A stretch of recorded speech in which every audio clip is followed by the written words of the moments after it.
Welcome to McGuire on Wrestling. Allow me to reintroduce myself. With Mike McGuire. Stand up, son. Let me take a good look at you. This guy's a serious professional. You know what I want to talk about? Yeah. Well, the professional wrestling. Do I have your attention now? Done shilling. I'm done shilling, okay? Let's get this show on the road. I love professional wrestling. Hello, if you're in certain parts of the world, maybe a happy long weekend to you, or if you're just getting through the daily grind, thanks for letting us be a part of it. This is McGuire on Wrestling, brought to you by the Celebrate Wrestling Podcast Network, and also on great radio stations across the country as well. We thank you so much for supporting this show however you can. We'll tell you about how you can do that in just a second, but we got a loaded one for you this week. A couple of big events happened from North American companies, one although taking place literally on the other side of the world. Plus, we're also going to take a look at some of the biggest headlines that came out of this week. Some surprise names showing up in interesting places, whether it's making TV debuts or possibly re-signing with companies they were perhaps in decades-long lawsuits with. Yeah, there's a ton of stories coming out of there. I've also got a show coming up this week in Medicine Hat, Alberta. I will be on the road with Canadian Wrestling's Elite for a show with their Steel Cage Tour and Rene Dupree, friend of this show. I'm going to try and catch up with Rene while we're out there as well, because he's a guy who was so much fun to talk to last time when we did the Leo Burke special, but I'd like to talk more about him and things that are going on in his life. But as always, it's about you, the wrestling fan. We try and bring you different shows every week to talk about the good, the not so good, the somewhere in the middle about pro wrestling, and also keep you up to date on some of the behind the scenes stories. We do it for you all the time, free of charge. But if you do want to support the show, help us pay a couple bills, that sort of thing, couple ways you can do that. The merch store is slowly coming back at CelebrateWrestling.com. We have the limited edition Celebrate Wrestling stickers, which again, I kind of said that tongue-in-cheek when I released them. Ooh, limited edition sticker. But yeah, stickers are a thing now. Like, I don't know. It's like we're all 5 to 7 years old. You remember when, and this is going to age me, but remember when you'd go to the store and there were the sticker albums you could buy, and then you could buy the packets, and it was kind of like, you know, that was kind of my first experience, I guess, with random mystery packages, right? Because you'd try and get all the stickers to fill your album. I think I had a Masters of the Universe one. I think I might have a Smurfs one, too. That's how far back this is going. Nevertheless, the Celebrate Wrestling stickers are up now on CelebrateWrestling.com. Just head to the merch shop there and appreciate it so much. We only made 100 of these, okay? And I can safely say we are almost 40% sold. That means we've almost sold 40. See? I know math. Sorta. But yeah, if you want to get your hands on those, appreciate it. And we might do these in waves. We might do like a new sticker a quarter, because I think that we got to get some love over to the GWO of Mitch and Dimitri. I think we got to do some love for Andy Evans over in the UK as well. So we'll do maybe one sticker a wave, and then they become a collector series, and then they become. Trust me, I'm a collector. I get this. I know you want a set of things. So we'll make that happen for you. But if you want a deal on them too, reach out to me directly on social media, and I'll tell you how you can get that as well. We will ship internationally as well, and boy, is that a good thing, because we have international listeners. Thank you wherever you are on the globe. And coming up, we're going to talk to one of you today, all the way in Australia, and get some feedback as to why perhaps AEW's first run down there wasn't as successful as hoped, but at the same time, some good that came out of it as well, and what they can do better going into their announced show for 2026. Dave Meltzer is off this week, so joining us from the Wrestling Observer, always love having this guy on. Josh Nason will be here. He's got his own podcast as well, which we'll talk about, but we're going to look match by match at the AEW Grand Slam Australia event and go through where we think some of this could end up as well. Then Joe Aguinaldo joins me as we go through some of the Wrestling Observer awards that came out, and we take an unbiased look at them. Do we agree with all the choices? Some, not so much. Enough jibber jabber. Let's get down to the meat of things. As we do every week, we take a look at some of the biggest stories from the past 7 days. We slap them all together in a feature known as The 5 Count. You want to hear the breaking news? We'll be talking a lot about AEW's Grand Slam Australia in the show today, so I thought it was fair that we talk about NXT's Vengeance Day PLE, which took place on Saturday night. The main event was Julia with her first NXT Women's Championship defense against Cora Jade, Roxanne Perez, and Bayley. After Julia celebrated her win in the ring, she was joined by Stephanie Vaquer, and then this happened.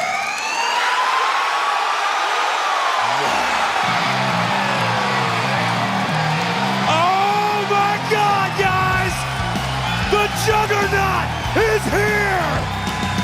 She is here, and she is NXT! Well, Jordynne Grace made her official WWE debut at the Royal Rumble after signing a new deal with the company. However, she has yet to be announced which roster she is going to be appearing on. It looks like NXT is the place to be for JG. I didn't mean for that to happen. It just kind of fell out of my mouth.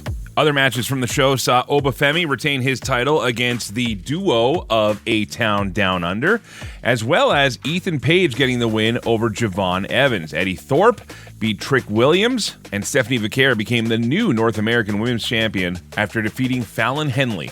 Well, they specifically didn't say his name, but he appeared. Ricky Starks has made it out of AEW jail, and now is signed with WWE NXT. At least a, quote, official contract signing takes place on this Tuesday's episode on Netflix, but he did make a surprise appearance on last week's show.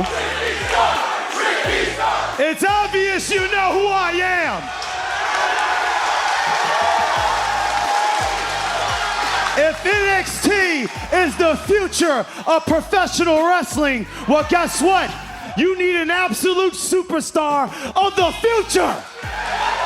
So why didn't they call him Ricky Starks? Well, there's some belief being reported right now that because Starks owns the license to his name, the WWE might want to do that move where they change his name to something else so they can own the rights, which would be silly. I thought we were better than this. We just let Jordynne Grace come in, Stephanie Vaquer came in, Ethan Page, Julia, the list goes on and on. Ricky Starks definitely just as hot a property. You don't agree? Let me know in the comments on the Celebrate Wrestling Facebook page. I would love to hear this. Well, taking a look back at some women's names of the past, it was announced this week that Michelle McCool will be inducted into the WWE Hall of Fame class of 2025 along with Triple H. But in other women's wrestling news, a woman who is not yet in the WWE Hall of Fame has announced she'll be making her last public appearance soon. See if you can recognize by this finish. There's a bulldog off the top rope. A bulldog. She's close enough to the rope. Turns her over. She got it. No, I don't believe it. History has been made here in Paris, France. We have a new ladies champion. Yeah, that was Rockin' Robin winning her only WWF Women's Championship back in 1988 against Sensational Sherry at a special show in Paris, France. Rockin' Robin has announced she'll be making her last public appearances at the Gathering 6 coming up later on this summer in North Carolina. Rockin' Robin, who is half-sister to Jake the Snake Roberts, is a former WWF Women's Champion, as well as former UWF Women's World Champion. She retired from wrestling in 1992. And while we're talking about who is and isn't in the WWE Hall of Fame, a bit of a surprise news note came out from PWInsider.com's Mike Johnson, as it's believed Demolition have signed a WWE Legends contract. Now, Demolition were part of a major class action lawsuit going against WWE for well over a decade. And that prevented them, of course, from being in the WWE Hall of Fame or even being acknowledged by the company for the longest time. However, as things changed with the TKO ownership, we're not sure if it was a settlement or just a negotiation, but they seem to be welcomed underneath the WWE umbrella again, and there are rumors they could be inducted into the Hall of Fame as soon as this year. Also, just going to go ahead and say it. For who they are and what they were, best entrance music ever. Ever. Yeah, but LOD had, I know, ever. And fans of Japanese wrestling are mourning the loss of Gran Hamada. Hamada had a very detailed history with New Japan Pro Wrestling, actually being one of the first trainees at the dojo in Tokyo. He'd start to be featured in 1972, and then years later would take a trip to Mexico, where he would quickly adapt to the lucha style. Hamada would come back to Japan and work with several promotions, innovating much of the junior heavyweight cruiserweight style, and was even a part of ECW's first pay-per-view back in 1997, Barely Legal. Hamada retired in 2018. He was 74 at the time of his passing. Coming up next, if you got to see the show or didn't, because a lot of people were having problems seeing it, especially here in Canada. We're going to tell you all about AEW's Grand Slam Australia, what you saw, what you missed, and some of the aftermath as well. Josh Nason from the Wrestling Observer will join us here on the show. We're back in just a minute. This is McGuire on Wrestling.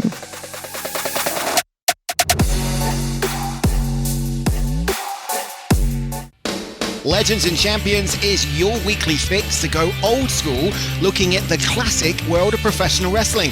From Hulk Hogan to the Hitman Bret Hart to the Icon Sting to the total package Lex Luger. We have it all each and every week on Legends and Champions, part of the Celebrate Wrestling Network. And it's available on a Wednesday with me, Andy Evans. See you there. Welcome back to McGuire on Wrestling.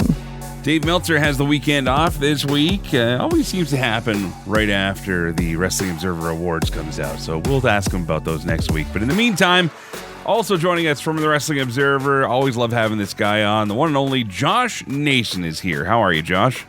Mike, I'm doing great. I'll tell you, I'm looking outside, some snow. I have to go outside and shovel and blow. We had about another 4 or 5 inches, I'm told, outside. And Mike, I'm a man of simple requests. I like cold beer. I like hot coffee in the morning. I don't like to stay up till 1 a.m. to watch wrestling at this point at 47 years old.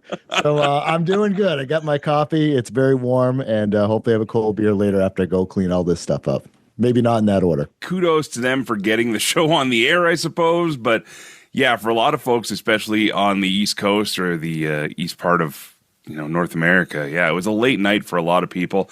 I myself didn't do too bad. Bad. I mean, it was over by like 9 o'clock or 10 o'clock for me here. And of course, we're talking about AEW's Grand Slam Australia. There's a lot of chatter going into the show about obviously the change of venue, how mad everybody in Australia was, and the venue change and whatnot. And we're actually going to talk to a guy in Australia on the show who felt that by no fault of the wrestlers, AEW just could have done better in getting the word out about the show and their product in general. But I don't know. After hearing all that stuff going in, it seemed like a pretty fun night mostly. Yeah. From all the pictures going in and going to the show in the morning, obviously, taking place at what time was East Coast time, like 3 a.m. or something like that when it was running in Australia live. Yeah, it was like, oh wow, it looks major league. And look, we're giving company their flowers. They took a lot of crap going into this about all the things you mentioned. Some of that I think is self-inflicted. The questions in terms of how people are going to be able to watch, the fact that it was going to be, Tony Khan saying it was always going to be just a TV show. I don't think anyone really bought that. And yeah, but I mean, from the Collision portion of it, it was a solid show. It was an entertaining show. It just happened to be on really late at night. And I think I wish, as I was going through, and it wasn't just how, I was trying to stay awake watching it, doing some writing for the website. They should have had a way to have it on Max live as it happened, or like shortly thereafter. There was really, especially with, the title change that took place, most people that are online kind of know what happened. It's 2025. I think that at this point, no matter where shows happening in the world live, if it's Raw happening from a European country and they're airing it there live, it should be live for the rest of the world as well. It's just, this is the world that we live in. There's the expectation. So that'd be my own thing. But yeah, overall, the show looked great, much beleaguered going in. But again, it was some of that was self-inflicted for sure. Right down to the day of show, there was chatter, and we've talked about it a bit in other places as well, but there was chatter about them having to rent an indie ring, which was considerably smaller than what their ring normally is. To me, that was a little noticeable. Actually, I'll be honest, it was a lot noticeable.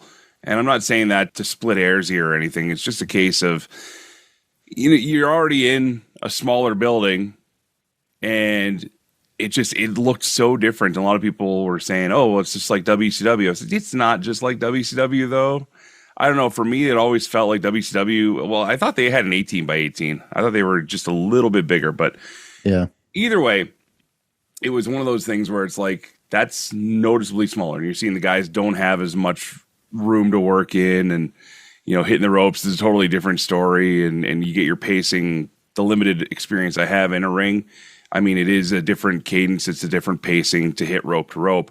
But the thing that really stood out to me was when they would do these wide shots, and then you just see this massive moat of matting around the ring. Yes, I know. Yeah, that's when you really noticed it. Of course, they were trying to do that because they were trying to get they actually had a really full house, 10,000 fans-ish, the estimate for once. So you're trying to get that nice shot, like, wow, there's a lot of people here. Yeah. But you're right, because of that, just the island of light, and it was light gray. It wasn't even a dark color to dissuade away. It was from, a light gray color. So yeah, that was interesting because, 60, I assume it was a 16 by 16. And usually those are for like indie shows and things like that. And so the promotion that I do some stuff for in Maine, here in the States, Limitless Wrestling, in a building in a VFW hall that has 425 people, 450 people, 16 by 16 is fine. You don't notice the difference and all that. But yeah, when you're in that stage, it looks different. But that's another thing. Did these rumors and things that kind of let go wild on social, do we know if that's legit? Did they get an indie ring? Did something happen? Was it a last second thing? Was it planned all along? These are things that it's easy to kind of get that the narrative out there through a report or whatever, if it's legit, being like, oh no, this was the plan all along or something like that. Mm-hmm. But certainly it definitely was noticeably different. And that's all fine. Like I said, we're looking to watch a wrestling show. We're not having to pay to watch this one. It just shows up. Here in Canada, I will say, very difficult to find by way of conventional viewing. I heard that. Deals, there are deals to watch Collision normally, but this wasn't Collision per se. This was AEW Grand Slam Australia. So a lot of Canadians not able to watch it by way of traditional means. I'll go ahead and say I had to rely on the old IGM network of ill-gotten means to watch this show. But it's happened now. It'll be out there in the ethos. Whether they choose to put it on YouTube or Max or anything like that, that's up to them.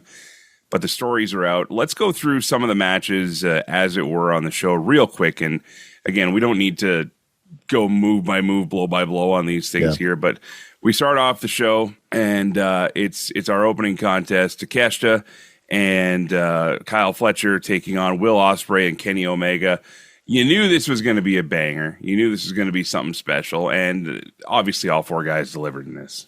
Yeah, it was great. It was this is exactly what you would have expected, and it was interesting. Kyle Fletcher fans they were smart enough to boo Kyle Fletcher, and there was some. Will Ospreay took Dave LaGreca of Busted Open Radio to task because Dave was, I guess, complaining last week. He's just like, how could they do, AEW, how could they do this with, Kyle Fletcher's going to get cheered, Ospreay's going to get booed. It's like, no, that did not happen one bit. Ospreay called him out on it, and LaGreca ate his crow. So good on him for doing that. But yeah, this was fun. The people were into it, which was is always great, on their feet. The Ospreys firing them up. They were happy. Love to see Omega. And yeah, this was it's a phrase that gets thrown around a lot. This is a pay-per-view quality match for sure. And all four guys delivered, leading into, a pair of challenges later on the show for Revolution that made complete sense. Mm-hmm. And Revolution looked to be, no big surprise. It looks to be a really good card at this point. And yeah, this was entertaining, did what it should have done.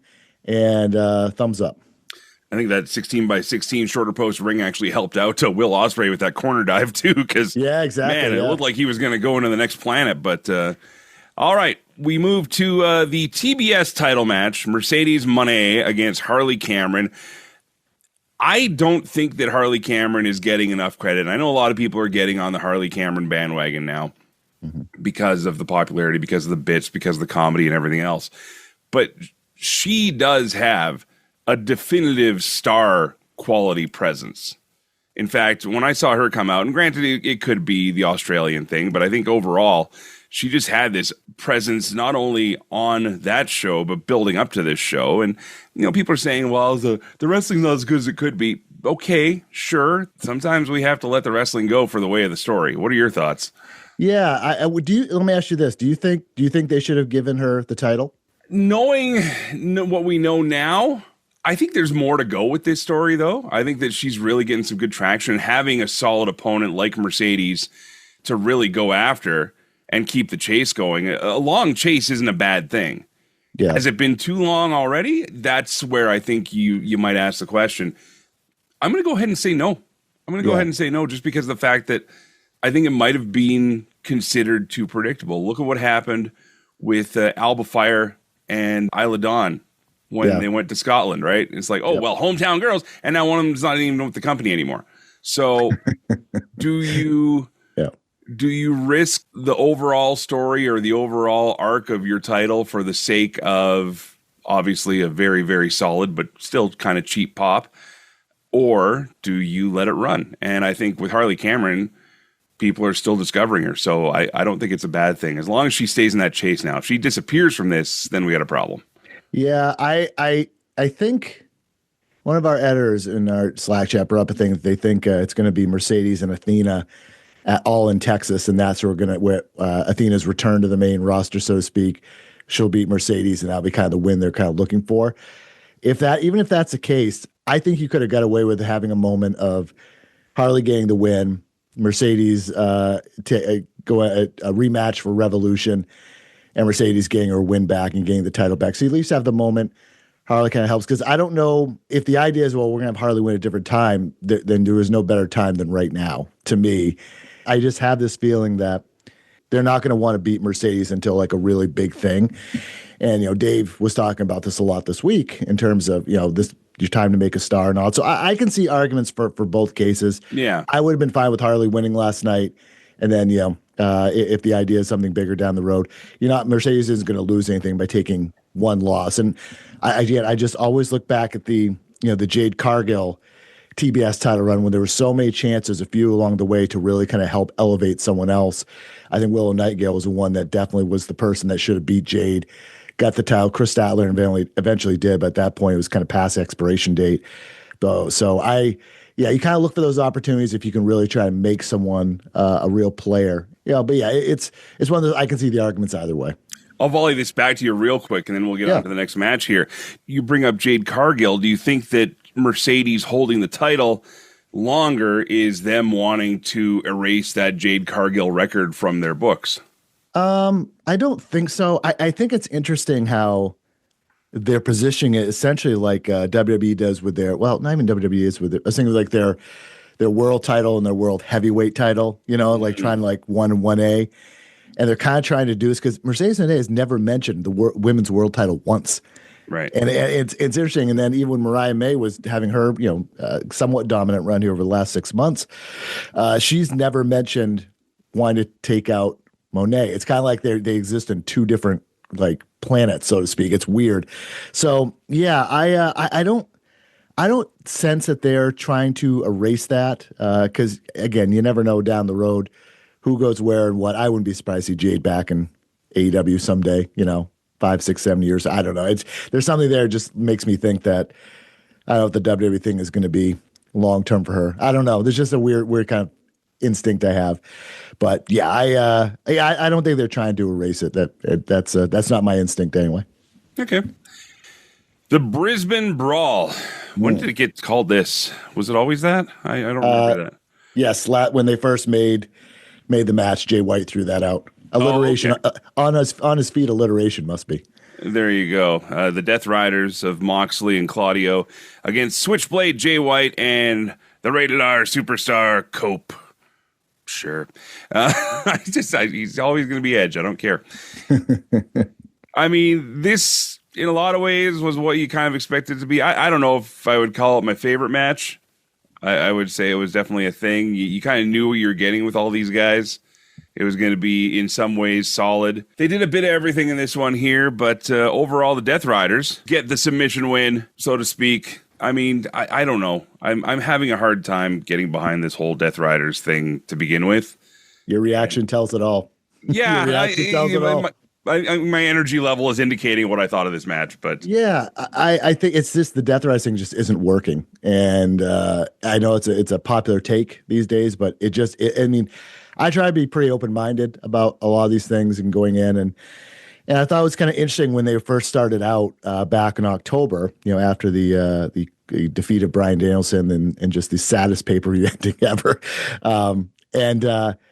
But yeah, I understand. Oh, you're trying to get these guys over as heels and dangerous, and they started. They did that early on, but now it's kind of like, well, what's the purpose? What's the point here? And it just the Maria Shafir thing. I don't. So they have this woman that's just trying to do the China roll and beating everyone up and all this stuff, and no woman other than Willow, who I think got taken out very quickly and has just been 2 dalliances, like really short. No other woman is trying to come in and take her out. It's very, I don't get it. It's just weird. So yeah, it's just the fact that, I mean, I can see your titles in the background as we're talking. I haven't seen the AEW title since October, and that's crazy. This whole thing about the thing in the case and all that stuff. I just don't like the idea of your title not being visible on TV. And I get they're trying to do his first storyline thing. I don't know. There's certain things where if you run a promotion, that's your top prize. That's it. And exactly. Yeah, someone's tuning in. I don't know, the mythical casual fan and all this stuff. If they're like, oh, he's the champion, well, where's the title? And you have to explain that and all this stuff. I think the whole Death Rider thing just needs. It's just not working. And but the thing I'll remember most about this match is Copeland, coming out and the fans singing Metalingus, the song, and he just seemed just generally an emotional moment at the beginning of that match and unexpected, and that was a great thing. To me, I'm like that. I mean, I'm just always give the fans what they want. I understand storylines and all that stuff, but that just seemed to be a moment to call an audible to be like, let's have this guy win, because you just had your champion, choke him out. Granted, it was interference and all that, but that seemed to be one of those things of just give them one more moment. They'll be fine for the end. And that's just it. The Death Riders, like your point to Mercedes, they can afford a loss by a DQ, by anything. Again, giving the fans what they want after the big sing-along and everything. I mean, it's clear that they could have left on a good note. I compare this to WWE's like Puerto Rico show, right? Or one of those international shows where there's a lot more baby faces, a lot more good guys getting the win because they want everybody to just leave ultra happy. Yeah. And that's not the worst thing to do on a show like this, especially when it's your first time there. Us watching here in North America, who cares what we think? We know it's a one-off. So let us get caught up in the energy with them. Okay. The AEW Continental Championship. Okada against Buddy Matthews. 2 guys we know that can go. But Okada retains his championship. This, to me, is just one of those AEW has a lot of titles matches. Don't get me wrong. They're really good. Really good wrestlers. Really good match. But again, when you know what you have coming up, do you even need a title match here? Mm-hmm. Yeah, this was fine. It was good. I was happy for Buddy Matthews to get this opportunity to perform from his home country and do it in a way that when he's in WWE, never was really kind of a featured guy, and really has not been a featured guy as much as part of the House of Black group. Obviously, with Malachi gone now, I was happy for him that he, regardless of how long his tenure is here or any of that stuff, he's never going to headline. I'm pretty safe to say he's never going to have this. If he was to ever go back to WWE, he's never going to have this moment that he had last night, right? So that I'm happy for that. Yeah, the match is fine. I've been underwhelmed by this Okada run in general. I think the end of the Continental Classic was great, but he was also in there against great talents. So there was that. And yeah, I think you're right. The Continental title is just another title. They don't need 4 men's singles titles, and they can do with less. And you could remove the title away from this and just have the fact that Buddy Matthews is challenging one of the, regarded as one of the best wrestlers ever on his home soil. That should be enough. And that's the thing, is like the aura and the background should be enough and more than a title. And with Okada, that should be enough. And it's not, and he doesn't need the title here, and they don't need this title at all. To flip your question back to you, though, about the TBS title, do you think they lost an opportunity by having Buddy Matthews win this championship in Australia? Yeah, I would have. I would have liked to see one of either Harley or Buddy win, because again, it's okay.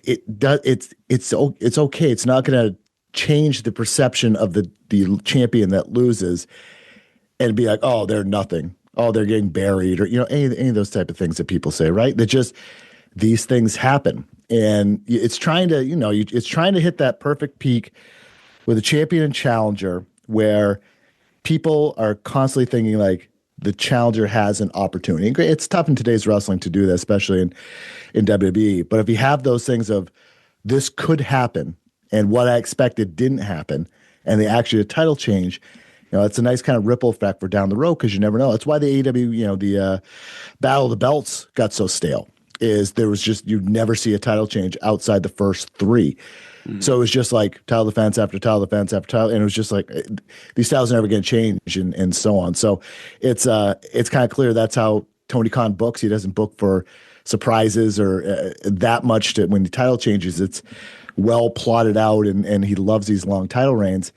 You try to hit him at the right point, and I would have liked to see. I would have liked to see a title change either Harley or here. I think it would be kind of another fun moment for the fans, but it's a very heel-heavy company right now.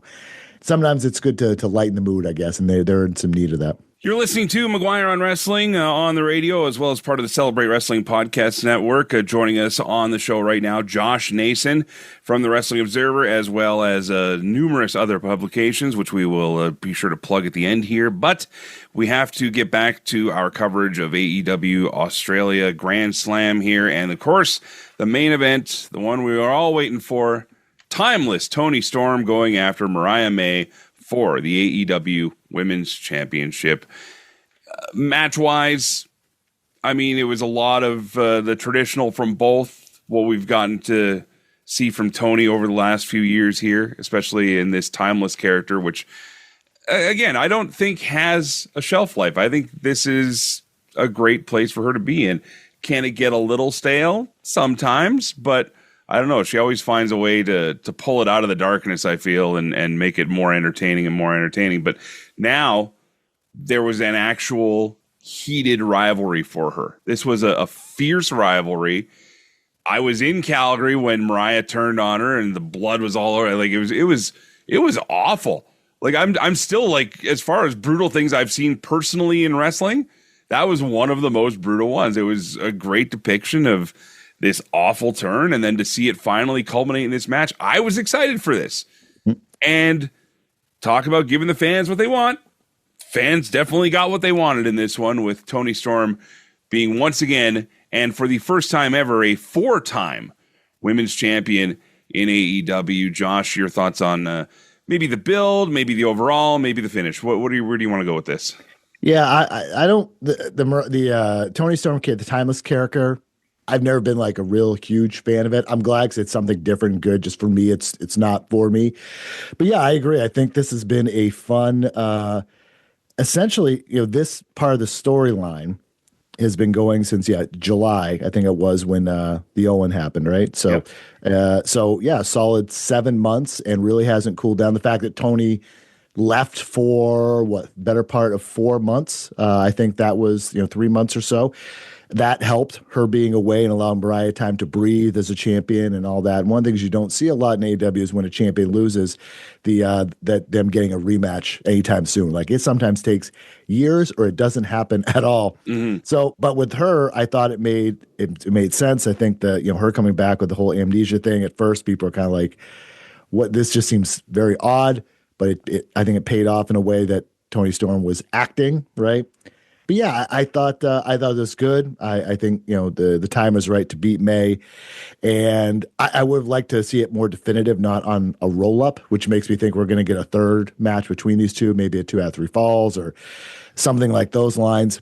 But yeah, it was a good way to end the night, and yeah, I think with any of these characters, as you mentioned, shelf life, it's just a question of what can you do to not get fans to be worn out by it, and what can you do to enhance it, and so on. So I think I think we're going to see a third match between these two, and I assume Toni Storm will defend there successfully. And then it's a question of, well, where do both women go from there? Is there another interesting feud for Mariah May?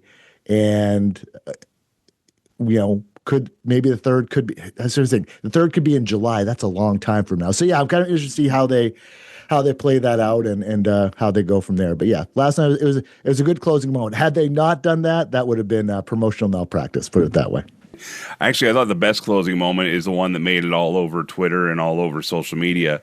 And that was when Tony breaks character and talks about being there and watching wrestling, her first wrestling show from up in the stands. And I don't know if you got to see this or not, but I have not, no. Yeah, so she totally drops the timeless part of it. I'm wondering if there is a hybrid where now that this has happened, they can kind of take the edge off the timeless character a bit, because it was raw, it was real, it was great. She talked about how her mom made her costume for her that night and all this other stuff. And it was one of those things where you can still, I feel, have a lot of elements to that character. But yeah, if she were to somehow curb it out a bit, that might be the transition for it. But either way, overall on the show, do you feel all right staying up as late as you did to watch it, Josh? Yeah, it was worth the time. It was worth the time. I think, again, much maligned going in, lots of questions, not a lot of clarity from promotion, where it's going to air, pay-per-view, all those things. And they're returning next year to somewhere in Australia. They did not say Brisbane. So we'll see where that's going to be. I assume Sydney or someone else in the country. So, yeah, they got a return date announced. It was the third highest international gate Tony Khan said they've ever had. So clearly it was a success. And the podcasters and writers, we don't know anything, that type of thing, get to eat a little crow. But I think there's certainly some things to tighten up for next year in terms of the presentation. And next year, it should air live on Max. There's no reason 2025 should be delayed as it was. There you have it, Josh Nason. Give us your entire docket here of where we can read and see some of your work. Sure. Really, WrestlingObserver.com, doing occasional columns a few times a month, give or take. I also host Josh Nason's Punch Out, if I can speak, is a podcast, comes out a few times a month. Actually, on Monday, I'm releasing an interview with the world's strongest man, Mark Henry. Mark Henry and I talked for 25 minutes or so, give or take, primarily about all Caribbean wrestling, of all things. I needed to feel a little warmth here in the cold of New Hampshire. But yeah, he's actually the legit CEO of the company. It's a business interest. And having been down to the Caribbean Islands a few times myself, I was just really curious about wrestling and the scene and what he's trying to do. So it was a real fun conversation he and I had. But yeah, you can check out my work at WrestlingObserver.com. And if you're on Spotify, Apple Podcasts, wherever you get your podcasts, just search Wrestling Observer and Figure 4 online, and you can find our feed and free shows, paid shows, all that stuff, and free trials and all that good things. So check us out. Well, actually, you know what? I'm really looking forward to hearing that because I love Mark Henry, and I didn't know he was legit a partner in this thing. So that's pretty cool. Yeah, I clarified that beforehand, and it is I went back to some of his lifting stuff too. Mm-hmm. It is like we just saw him for so much, we kind of get desensitized how strong he is because he was a wrestler, strong men, whatever. Right. I mean, you watch some of these videos from mid '90s. I mean, deadlifting 900 pounds and bench pressing for 426, a squat of over 900 pounds. This is like insane power, insane. Like you just don't get this. And he's lived a life, man. But he's continuing to. He's doing a morning radio show. He's doing this all Caribbean wrestling thing and traveling for that. He's a good guy and someone that is staying busy and has a smile on his face doing it. And that's a really cool thing. He's a great guy, as are you, Josh Nason. Thank you so much for making the time for us here. Now I'm sorry, but it sounds like you have some shoveling to do. Shoveling and snowblowing, we'll get to it. But always happy to be here and fill in for Dave. Call me anytime. This is McGuire on Wrestling. CKXU-FM 88.3 in Lethbridge is Southern Alberta's true alternative radio station. The cream of the crop. Nobody does it better. Proudly carrying McGuire on Wrestling every week. Yeah. If you're looking for something different to listen to, This is going to be a slobber knocker. check out our NCRA award-winning lineup of programs or stream us anytime at ckxu.com. Welcome back to McGuire on Wrestling. Thanks to Josh Nason from the Wrestling Observer for joining us a bit this morning to talk about AEW's big Grand Slam Australia show. We'll be talking to someone from Australia in just a bit as well, Joe and I. But we thought we'd take a little bit of a deeper dive into some of the Wrestling Observer Awards. Before we get into some of the categories, any big surprises for you on this list? I can't say that there was anything like crazy surprising. There's some stuff that I have really no clue about. So like the Mexico MVP, for example, or the Europe one. But Yeah, for the most part, I can't disagree with anything that I'm seeing. Now, again, it was sort of with the thought that, I've got my favorites. I'm not necessarily a wrestling observer, but again, just based on what you're I looked at. You're not casting a vote is what you're saying. Yeah, but based on what I looked at, there's nothing that I can't really disagree with. Sure, I might argue because of preference, but I thought it was a pretty good list. Except most overrated. Okay, we'll get there, but let's start at the very top here. I always find some of these categories interesting. Like, how can you have a Luthez Ric Flair Award, which is Wrestler of the Year, and a Most Outstanding Wrestler? To me, that's kind of same and same, but not my list, not my categories. So let's start with the Wrestler of the Year award. In number 10, CM Punk, tied with Drew McIntyre. In number 9, Gunther. Sari is in number 8. Roman Reigns, number 7. Zack Sabre Jr., number 6. Number 5, Swerve Strickland. Number 4, Mystico. Number 3, Bryan Danielson. Number 2, Will Ospreay. And the number 1 Wrestler of the Year award winner, Cody Rhodes. Again, I could argue a couple of the placings, but I can't disagree. Like, if anything, as much as I'm not the biggest fan of his, I might almost put Roman Reigns lower than CM Punk, because I think CM Punk in the later part of the year, same with Drew McIntyre, did more than Roman Reigns did. Well, Punk was out for so much of that year too, though, with the injury. So yes, he was. But then again, Drew McIntyre was not. Drew McIntyre was, for example, keeping a feud alive with a guy who was injured. I just thought Drew had a better year than Roman. I can give you that too. And honestly, it's not even about the under category here. In fact, I think that's the only one we're really going to go through the top 10 on, because that would be considered like the biggest prize in the categories here. So most outstanding wrestler, again, a lot of those names that we just said, Will Ospreay taking the top spot. What makes Will Ospreay more outstanding than the Wrestler of the Year? To your point, they need to rename this to something else, because to me, most outstanding wrestler and Wrestler of the Year, it's the same thing. It's the same. Yeah, unless you're talking about, let's say, best moves or something like that, something to define the difference between overall wrestler and, let's say, someone who's got the moves down pat, right? But I mean, again, knowing sort of the Wrestling Observer, yeah, I'm not shocked by this. I think Will Ospreay had a really, really, really good 2024. Another big one here that has some people raising some question marks, mostly because they've been all but inactive almost, minus a quick tag team title run. Tag Team of the Year, number 1 choice, the Young Bucks. Now, this to me is one of those times where people who are critical of the Wrestling Observer and critical of Dave might have a shred of evidence in their favor.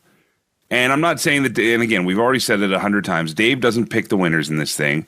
Yes, he administrates and everything else, but he's not the one saying it. But they have won over, what really surprised me, Fraxium out of NXT, who have really done some pretty cool things with those titles for a championship that really is on the lesser rungs of tag team titles right now.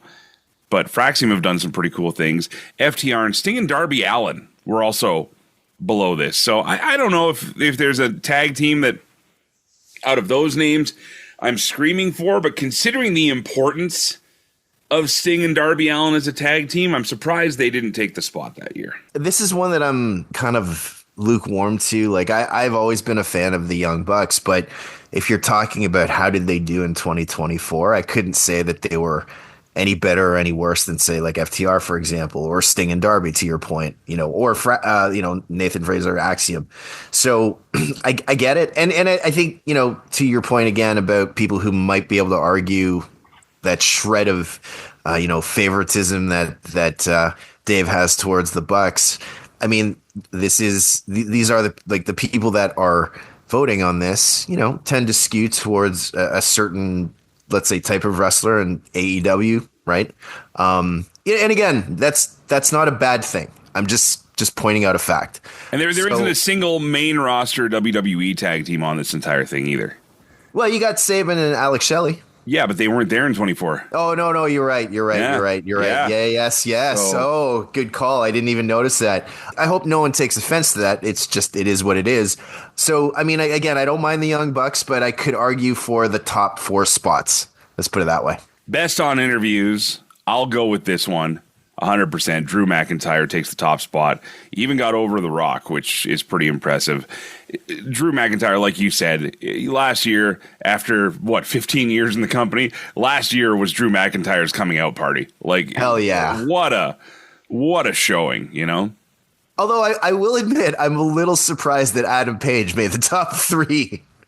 Yeah. Well, again, not our votes, not our list.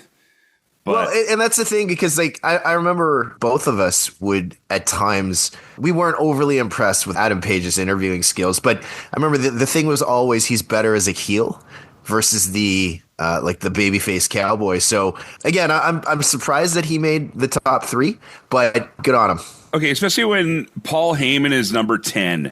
Yeah, well, that's my point. MJF is number 8, and CM Punk is number 5. I'm throwing a flag on this whole thing. Forget it. No. Well, not just that, but you got Toni Storm, who did she was awesome last year with the timeless Toni Storm thing. So having Adam Page as 3, I'm a little surprised by that. All right, we're only going to do a couple more of these, but these are the Wrestling Observer Awards. Dave away this week, but we'll definitely talk to him about these as well when he comes back.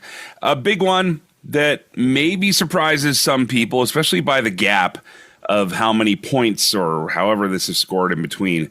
But WWE, a distant number 1 over AEW, as well as CMLL, New Japan, Stardom, UFC, TN. Why UFC is even in this list, I don't know, but that's fine. WWE is heads and tails above everybody else here. I mean, it's hard not to agree with it, whether you agree with everything they do or not. Look at the numbers, look at the money, look at the people, look at the crowds, look at the shows, look at the deals. Like, where are they going wrong right now? Really, from a business standpoint. 100%. And look, I mean, even Dave said it a number of times on your podcast. Like, when number 1 is being number 1, it's hard to be number 2. And at this point, WWE, whether you like them or not, are far and away the best wrestling promotion right now. Okay, we're going to go down the list here because there's one you wanted to bring up, and it was the most overrated wrestler. Yes. I found interesting, but let's hold on here before we get into the list and before we get into your deep dive thoughts here. I will top 10. I'll top 5 this, okay? So number 5, Jon Moxley. Number 4, Chris Jericho. Number 3, CM Punk. Number 2, Solo Sikoa. And the number 1 most overrated wrestler, according to the Wrestling Observer 2024 Awards, Nia Jax. Joe, the floor is yours. Okay, so first of all, I have never been a Nia Jax fan, but I thought she did really well midway to at the back end of 2024. I think this is totally undeserved. Same with Solo Sikoa. I thought that guy was great. And how the hell CM Punk is not number 1 on this list, I don't understand. Fair enough. I disagree with that last little sentiment, but, whatever. Come on, I got to stay on brand here. That's fair. And one that kind of matters to me, and I'm just going to go ahead with it because it's my show. The best and worst television announcers. Okay? So we'll go through the best top 5. Number 5, Ian Riccaboni. Number 4, Michael Cole. Number 3, Walker Stewart. For those that don't know, from New Japan. Number 2, Excalibur. And number 1, Nigel McGuinness. I have all the respect in the world for Nigel McGuinness. But best TV announcer? Yeah, I have a hard time with that one. He's doing a great character. Yes. He's over the top. He's snarky. He's downright rude and belligerent in some cases. Is this really a best announcer, or is this, hey, I know this guy the most, and hey, he used to be a wrestler?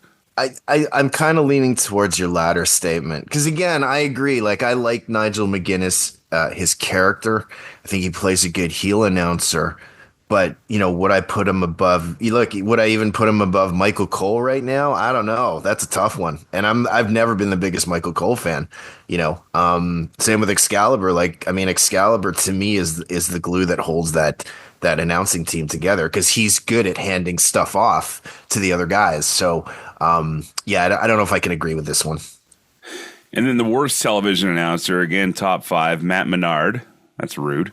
Excalibur comes in number 4. See, this is where it's funny, right? Because it's all subjective. It's all completely subjective to each and every voter. Jim Ross at number 3. Don't ever vote Jim Ross the worst announcer. Okay, is he having his best stuff ever? No, but come on, some respect here. Number 2, Pat McAfee. That surprised me. And number 1, I gotta say, and again, all the respect in the world for this guy as a performer and what he's done, but Booker T, I gotta go with. I can't stay on track when he's doing commentary. Like, I don't know. He's not accessorizing the match to me. He's kind of overrunning it. And I don't know how much NXT you've watched, but that's the thing that kind of floors me every time I do watch NXT is that it's so much. I have never been a Booker T fan on the announce. But that said, like Pat McAfee, Jim Ross, Excalibur, and Matt Menard on this list, that kind of hurts. And I wonder if part of it too is, like you've got a limited number of announcers in pro wrestling. So, like some of the people on the best announcers, they're going to show up on the worst announcer. Although one that I will not disagree with, but like Corey Graves, I'm up and down on that guy, but I thought he could have been higher on this list. Personally, I would have done that. When Graves is on, he is on. When he's not, though. Yeah, but I mean, think back, and this was a couple years ago where he was on literally every show. So much to the point, and I disagree with this, he was actually bringing it to air that he was doing too much wrestling commentary. And I was like, dude, I get it. I've been there. You and I talk all the time about my schedule and how things are. I don't bring it up on this show. I don't bring it up on the radio because that's not the place for it. You know what I mean? And it's kind of the same thing where that was the only problem I had with that, but he was still nailing it when he was doing all those shows. I just think that bringing it to light is a problem. And, he's in a bit of a tough spot. Vic Joseph filled in for him on SmackDown on Friday night instead of Joe Testor being there, instead of Corey being called up, which you might think would be the call. Right. Vic Joseph went up instead. So there's clearly some issues there with Corey behind the scenes that we don't know about. And it's not our business to talk about either. But, yeah, that was definitely noticeable to me. So... Yeah, and again, like, forget all that stuff for a sec. Like, my biggest issue with Corey Graves and, quite frankly, Booker T is that at times, during wrestling shows, they've made me want to change the channel, and that's how I judge this. There you have it, friends. A look at some of the Wrestling Observer Awards, which, of course, you can get if you are a subscriber to the newsletter, and also thanks to one of our followers on the Celebrate Wrestling Facebook page, Mike Marquardt, for posting that on our group as well, because it sparked a lot of conversation. Coming up, we're going to talk to someone from Australia about AEW's latest effort. This is McGuire on Wrestling. The alternate commentary table, ACT, brought to you by the Celebrate Wrestling podcast feed. Listen, it's Mitch, it's Dimitri. We got this little pod thing that we do every single week where we talk about the week in wrestling and the way in which we do it from the other side of the railing. Right, Mitch? I like that. We're coming at it because we love it. We hate it. The alternate commentary table, ACT. Download it anywhere where you're getting your podcasts. Shasha. Welcome back to McGuire on Wrestling. Well, to give some perspective on the Australian wrestling fan, we have found an Australian wrestling fan from all the way in Adelaide on the South Coast. He is a member of the Celebrate Wrestling Facebook group. That's how we've got to know each other. He listens to the shows, and we're happy to have you on, along with myself and Joe Aguinaldo. Scott Ainsworth, how are you? Yay! I'm good, Mike. Thanks for having me on the show. Ooh, you got a preemptive yay from Joe. That's a high honor there, just so you know. We come on, we got to give our guests some love here. Yay, Scott! Go, Scott! Woohoo! There. See, I prefer to wait to see how the match goes before I predict the finish. So, oh God, it's 7 stars. That's all I can say. So, Scott, tell us a little bit about yourself before we get into all this rigmarole here talking about wrestling. Tell us about you, maybe your life a bit, and then we'll talk about what brought you to being a fan of pro wrestling. So lived in Adelaide all my life, married, nice house, nice cars, sports fan, tragic sports fan. Oh, explain. Let's just say Dallas Cowboys. Ooh, that's right up there with Chicago Bears and Toronto Maple Leafs. I don't know if anything's fair to compare to a Toronto Maple Leafs fan, but that's another story for another day. It's been since 1967. Come on. Yeah, since anything has happened. All right, so Scott, back to you as we let the Leafs fans just fester away on that miserable note. Tell us about what brought you into pro wrestling. Have you been a fan since a kid, since you got older? My first exposure to professional wrestling, believe it or not, in Australia, we don't get a lot, was the WWF cartoon Rock and Wrestling Connection. Oh, nice. So that exposed me to professional wrestling, which then led me to try and find whatever was available in Australia, pre-internet. Thank goodness we had a Blockbuster at the end of our street. So you got into WWF first. When did you start to realize that there was a bigger wrestling world out there? Or were you a WWF, WWE loyalist, which isn't a bad thing? I've often said before, that was my coming up. That was, all I knew was WWF, WWE for the longest time. And then I discovered everything else. But when did you start to expand your palette a bit? When I was in high school, we got cable television in our home, and I stumbled across Nitro right around the start of the NWO. Just because of proximity, did you ever get into New Japan Wrestling? Like, was that a thing in Australia, or was it mainly WWF and WCW? Pre-turn of the century, there was no, outside of finding a wrestling magazine, did you find anything about Japanese wrestling? The reason why we started talking about having you on the show was because of AEW's Grand Slam Australia. You were offering some interesting perspectives that, as someone who lives about 2,000 kilometers away, if you were to go door to door from Adelaide to Brisbane, is what I see in the Google Maps here. I mean, Toronto has Elimination Chamber coming up. That would easily be a fly-in for me of a little greater distance. But, there's still temptation for me to go. What is it for you as a wrestling fan who obviously doesn't get a lot of North American pro wrestling that had you either considering or not considering to be a part of the Grand Slam show? The first thing was that when the show was first announced, I did seriously look into going. And then I saw that anything on floor level, you were looking at about $450 to get a seat. Mm-hmm. Now, to put that into American, you're looking at $300 just to even get a floor seat. Then you've got to look at airfares, accommodation, and because the show was announced, hotels put their fees up 20%. Right. Where it got moved to was literally the other side of town. If I had booked a hotel, walking distance from Suncorp Stadium, you're looking at another $50 Uber just to get there. And then you got to get back. Then there's the airfares back. Like, it just feasible. It wasn't worth it. When they announced the venue change, no tickets were refunded. This is it. Your seats have changed. And some people were getting worse seats than what they paid for in the stadium. So there leaves a bit of a sour taste for people. And then even as late as Thursday our time, the stadium had not sold out. And I was even get a 2-for-1 tickets offer from Ticketek. Yeah, that's not uncommon for a lot of shows, both AEW and WWE, when they get closer to show day. But absolutely, but from an Australian perspective, we're thinking we're getting a stadium show pay-per-view.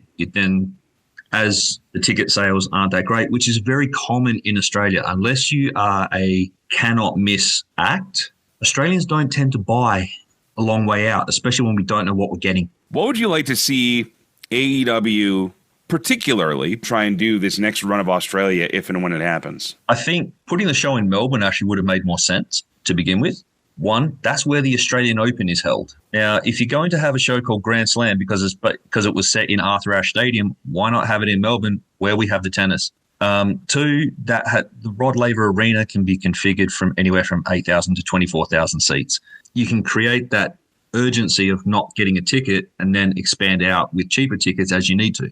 Promotion. There was very little from the initial announcement until probably 3 weeks ago. Unless you specifically followed AEW on social media, there was no mention of it in Australia, except for the venue change. So, one, put it in a city where the population is 6 times the size of Brisbane.